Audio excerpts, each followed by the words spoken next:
अब अगर बात करें तो ऐसा बहुत सी रिसर्चेज में देखा गया कि जो ओम की ध्वनियाँ 3 ध्वनियाँ जब निकलती हैं उ और म के उच्चारण से, तो इसकी जो फ्रीक्वेंसी है वो 110 से लेकर 150 हर्ट्ज़ के बीच में जाती है, जो कि अगर उसका एवरेज हम निकालें तो अराउंड 136 136.1 के आसपास उसका एवरेज बनता है।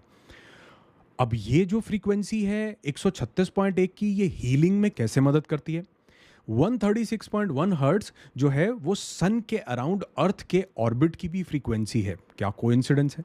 और ये कॉन्सेप्ट जो है कॉस्मिक ऑक्टेव में एक स्विस मैथमेटिशियन हुए जिनका नाम था हेंस कस्टोनो। उन्होंने ये कॉस्मिक ट्यूनिंग फॉक के नाम से इस चीज़ को वर्णन किया। और अगर एंशिएंट ट्रेडिशंस की बात करें तो ये लोग मानते थे कि ओम में बहुत भारी हीलिंग पावर्स हैं।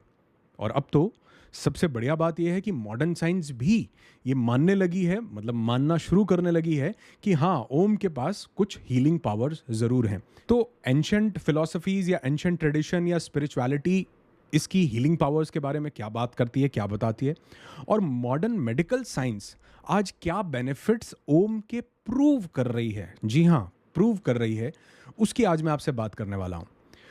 तो सबसे पहली शुरुआत करते हैं बहुत ही गहरी चीज़ से। तो जो क्रिएटर है वो क्रिएटर किस में समाया हुआ है? वो क्रिएटर हर जगह है। किस में है? पंचमहाभूत में है। पंचमहाभूत क्या है? पृथ्वी, अग्नि, जल, वायु, आकाश। और पंचमहाभूत क्रिएटर में है, क्रिएटर पंचमहाभूत में है। Creator is the creation and creation is the creator. तो हमारा शरीर भी ये एयर, वाटर, अर्थ, फायर, ईथर, इन सब से बैलेंस होता है, बना हुआ होता है। और इन्हीं सब चीज़ों से, पंचमहाभूत से, आयुर्वेद के अकॉर्डिंगली हमारे शरीर के 3 दोष बनते हैं जो शरीर को संचालित कर रहे हैं: वात, पित्त और कफ। अब अगर आप थोड़ा सा ध्यान से देखें, बहुत साइंटिफिकली एक्सप्लेन करने की कोशिश करता हूं। जो हमारा वात है यानी वायु, हमारी चेस्ट, वो वायु का रीजन है। जो हमारा पेट है ये पित्त का रीजन है, गर्मी का रीजन है। जो हमारा थ्रोट है, थ्रोट का एरिया है या अपर चेस्ट का ऊपर का एरिया है, ये हमारा कफ का रीजन है।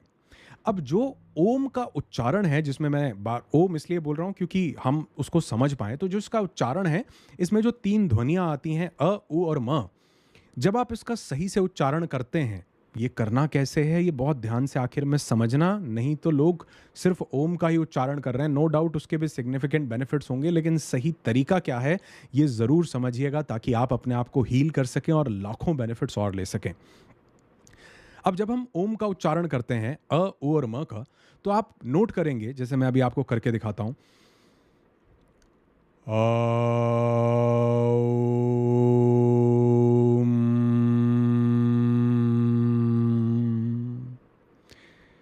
अगर आप थोड़ा सा ध्यान से इसका उच्चारण करेंगे, जब मैं आपको सही से ये बताऊंगा करना, तो आप ध्यान देंगे तो आपको पता चलेगा कि जो अ का उच्चारण है, वो उसका जो गुंजार है, उसकी जो हमिंग है, उसकी जो वाइब्रेशन है, वो हमारे नाभि के रीजन से आ रही है। मणिपुर चक्र यहाँ होता है नाभि के पास।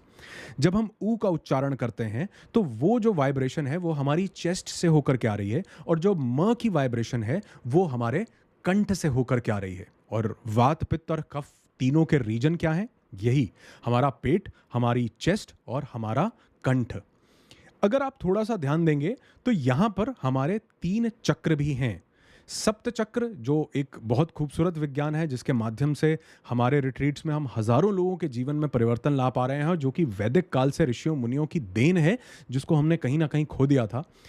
अगर आप देखेंगे तो षट चक्र निरूपम में भी ये वर्णन किया गया कि हमारे 3 चक्र हमारे रोगों को नियंत्रित करने में बहुत अहम भूमिका निभाते हैं। वैसे तो सप्त चक्र, 7 चक्रों का बहुत अहम योगदान है, लेकिन 3 चक्र, जिसमें से एक मणिपुर चक्र है जो हमारी नाभि से लगभग 3 इंच ऊपर माना गया, एक हमारा अनाहत चक्र है जो हमारे हृदय, हार्ट के पास माना गया, और एक हमारा विशुद्धि चक्र है जो हमारे कंठ के पास माना गया। तो अगर हम इन चक्रों के माध्यम से भी देखें तो हमारा मणिपुर, हमारा अनहद और हमारा विशुद्धि, इन तीनों चक्रों पर जब ये वाइब्रेशन होती है तो हमारे ये तीनों एनर्जी सेंटर्स, ये चक्रास बैलेंस होते हैं, जिससे बहुत से रोगों से निदान पाया जा सकता है। और अगर हम वात, पित्त और कफ की बात करें तो इनके सब के मिला के 120 से ज़्यादा रोग बनते हैं, और ये 120 रोगों के ऊपर काम करने का सबसे सटीक और प्रभावशाली तरीका ओम, जिसको हमारे वैदिक काल में हमारे एंसेस्टर्स ने बताया, हमारे पूर्वजों ने बताया, लेकिन हमने उसको कहीं न कहीं खो दिया। और आप देखेंगे वात, पित्त और कफ के इतने रोगों के ऊपर हम काम कर सकते हैं, और बहुत से रोग जिनको मैं यहाँ लिख भी नहीं पा रहा हूँ, हम उनके ऊपर भी काम कर सकते हैं।